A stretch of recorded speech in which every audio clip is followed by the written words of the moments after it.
quantos anos eu toco guitarra? Axel, a minha história com a guitarra é muito interessante, cara.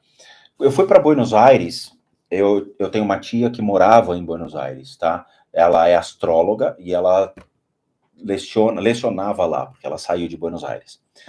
E aí, quando eu fui para Buenos Aires, eu tinha 16 anos, eu fui sem o meu pai, sem minha mãe, eu fui lá com o meu irmão, e a gente chegou lá e eu falei para minha tia, eu quero comprar uma guitarra.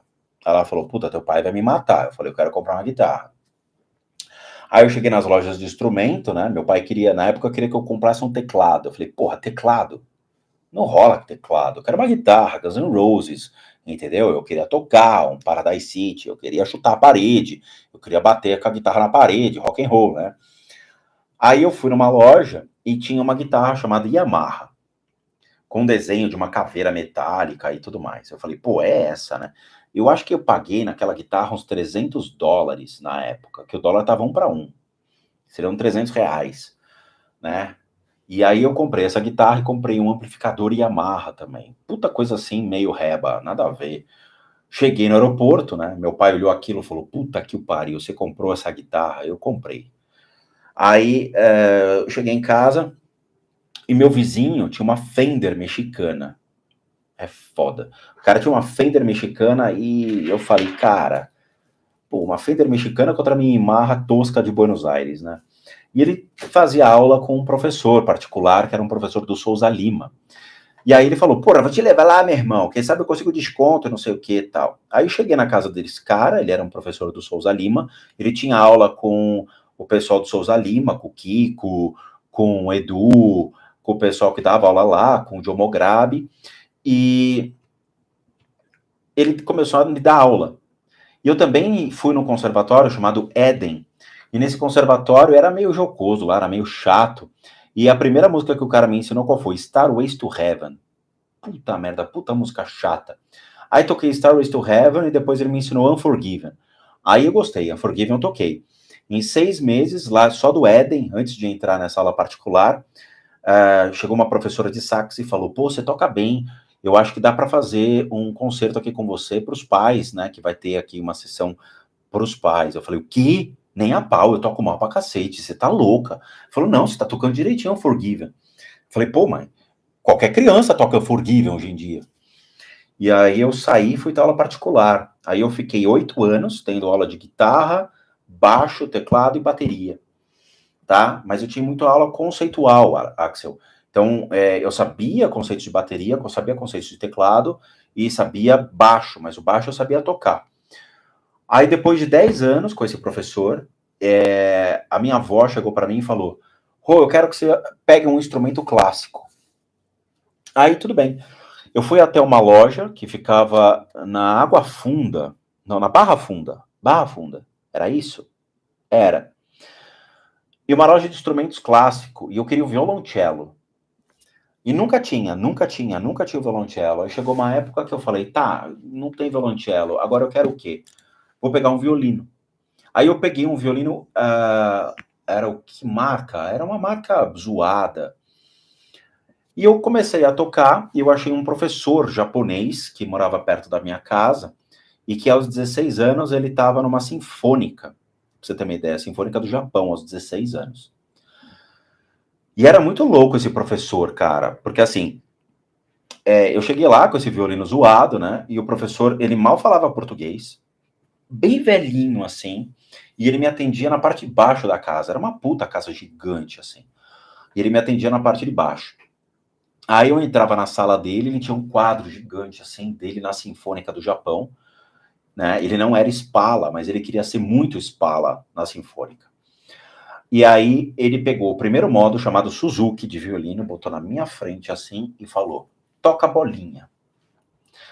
A primeira reação que você tem é olhar e falar, cara, tá tudo em japonês. E aí quando eu falei que tava tudo em japonês, ele pegou o arco do violino dele e pau! Bateu nas minhas costas. Eu juro pra vocês.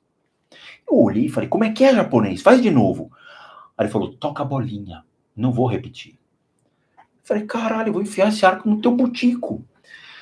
Aí eu, do nada assim, falei, caracoles, como é que toca essa merda?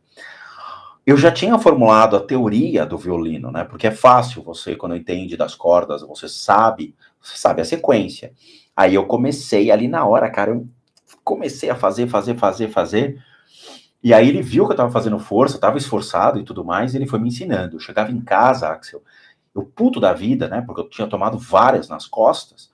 E eu passei 4 horas por dia fritando no violino, mas eu ia página por página. Pau! E eu assim, vou ferrar o japonês na próxima. Cheguei lá com os peitos estufados, com aquele violino tosco zoado. Falei, agora você é meu, japonês. Sentei lá, ele olhou e falou, botou a partitura, abriu, eu falei, que porra é essa? Bah, você vai tocar o concerto BWV.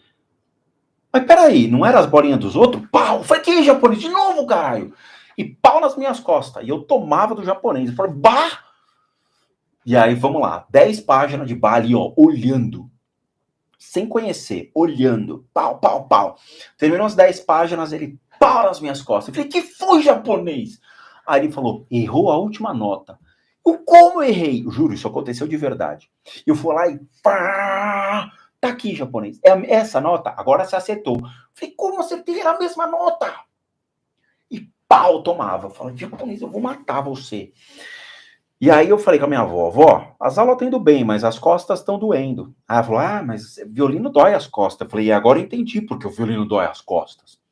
Aí ela me comprou um violino alemão, R$ 1.500. Eu comprei de um luthier que fazia instrumentos musicais e acho que eu peguei esse instrumento, era na Paulista que eu peguei esse instrumento. É verdade, ele tinha uma loja lá perto e que reformava violinos, era uma sobreloja.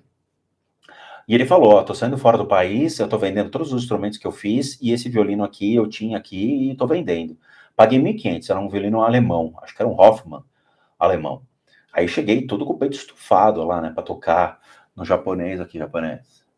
Aqui, ó, alemão, cara, alemão, toma cuidado, a varada disso aqui deve doer. Aí chegou uma hora, isso é verdade, tá? Isso não é história, não, isso é verdade. Eu fiquei quase 5 anos estudando violino com o cara. Aí a gente tocava Bach, tocava Tchaikovsky. As peças mais difíceis que eu toquei foi Sibelius. Sibelius é muito difícil tocar no violino. E quando chegou a um extremo, ele falou, agora você vai tocar com uma pianista. E eu quero que você preste concurso para entrar na USESP. Eu falei, e eu não trabalho, não ganho dinheiro? Como é que eu vou trabalhar? E meu pai cobrando, e aí? E o trabalho, e o trabalho, e o trabalho. Porque eu trabalhava das 8 da manhã até as 6 horas da tarde, pegava o carro e ia para aula de violino. E da aula de violino eu voltava para casa, pra vocês terem uma ideia. E eu tinha que trabalhar, eu tinha que estudar, eu tinha que fazer pós-graduação, eu tinha que fazer MBA e não sei o que. Eu falei, desisti do violino. E aí eu acabei saindo do violino e vendi o instrumento musical. É uma pena. Acabei vendendo para uma menina que comprou o instrumento. E olha, descobri que realmente o violino doía as costas, viu? Mas foi uma época maravilhosa para mim. Uma época muito boa. Puta, como eu estudava bem. Gostava bastante de violino. Muito, muito legal, tá?